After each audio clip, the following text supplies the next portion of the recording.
On va passer maintenant à des innovations technologiques avec vous, Delphine. Alors, c'est innovation technologique et éducation au programme. Allez, on va un peu partir dans le monde de la culture, mais à travers l'innovation. Si vous voulez vraiment toucher du doigt justement ce mariage entre la culture et les technologies, je vous propose de vous rendre à l'aquarium Sea Life Paris Val d'Europe, parce que là-bas, il y a une sphère qui vaut le détour, je trouve. C'est un globe tactile. Alors là, vous allez voir comment il est composé. Il intègre un projecteur 4K. Ce que vous voyez, c'est un système audio immersif avec 8 haut-parleurs. Il y a une technologie à l'intérieur de reconnaissance gestuelle qui est assez avancée, parce que grâce à un système d'infrarouge et d'intelligence artificielle, eh bien, cette sphère, elle est capable d'interagir avec 10 personnes en simultané en même temps, ce qui est quand même une prouesse. Une vraie petite boule de technologie. Là, pour le coup, c'est... Exactement, c'est le bon mot. Et bien, je trouve que la forme sphérique, c'est vraiment une très, très bonne idée parce que ça donne envie de s'approcher de ces contenus, que ce soit éducatif ou culturel. On a envie de les manipuler, on a envie de tourner un globe. Enfin, voilà, ça rend en fait tous ces sujets beaucoup plus attractifs. Et c'est une expérience collective, c'est-à-dire que là, on est vraiment peut-être dans une bulle immersive, mais ensemble, puisqu'on a 10 personnes qui peuvent vraiment interagir simultanément. D'ailleurs, l'Éducation nationale ne s'y est pas trompée, puisqu'elle en a acheté de ces sphères et c'est utilisé dans des classes de collège, de lycée. Ça doit coûter cher, non, ça? Non, je sais pas. Dans l'académie de Nancy, oui, un petit peu. Pour des ateliers SVT, histoire et géographie. On imagine la géo avec un globe comme ça. C'est plus sympa, super. forcément. Mais alors, j'entends que ce soit collectif et attractif. Par contre, ça reste un spectacle devant un écran, en quelque sorte. C'est vrai, tout à fait. Ça reste un écran. Alors, j'ai trouvé donc un spectacle vivant pour faire plaisir à tout le monde. Merci. Et avec une avant-première, je vous propose qu'on découvre un petit extrait. Mes calculs astrologiques sont formels. Regarde ici, ma fille. Vénus est en conjonction avec Mars et sous l'influence ardente de Jupiter rétrograde en la 7e maison de la balance, ce qui ne peut qu'annoncer une union des plus prospères. Mais où est la technologie? Vous allez me dire. Ah oui, parce que là... Ça ressemble à du Molière. Oui. Ouais. D'ailleurs, c'en est presque.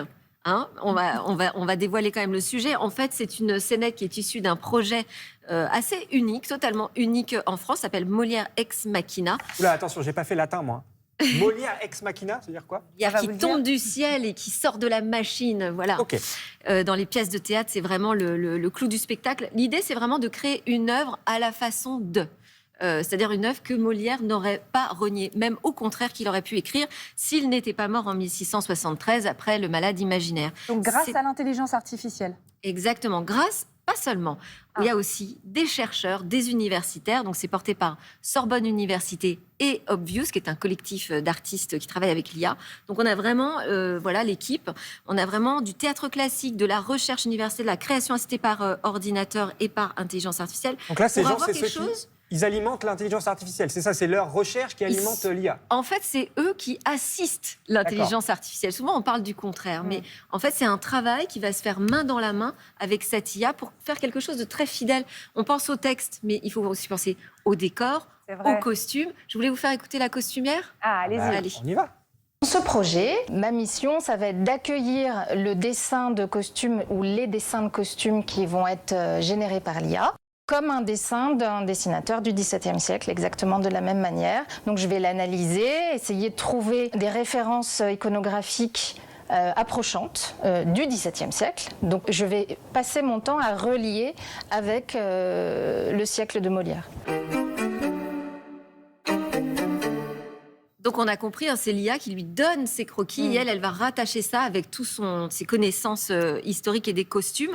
Donc cette harmonie entre l'intelligence artificielle et le domaine de l'art, je trouve que c'en est un bon exemple.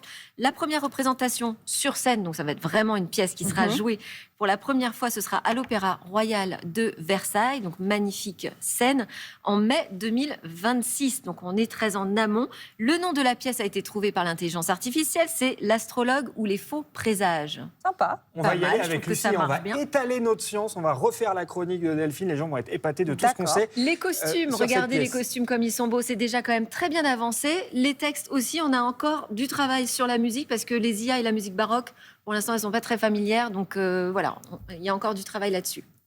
Merci beaucoup, ma chère Delphine. Merci, Franchement, on en Delphine. apprend tous les jours. C'est un super projet, cet alliage IA avec des vrais gens. Molière ex machina. Absolument.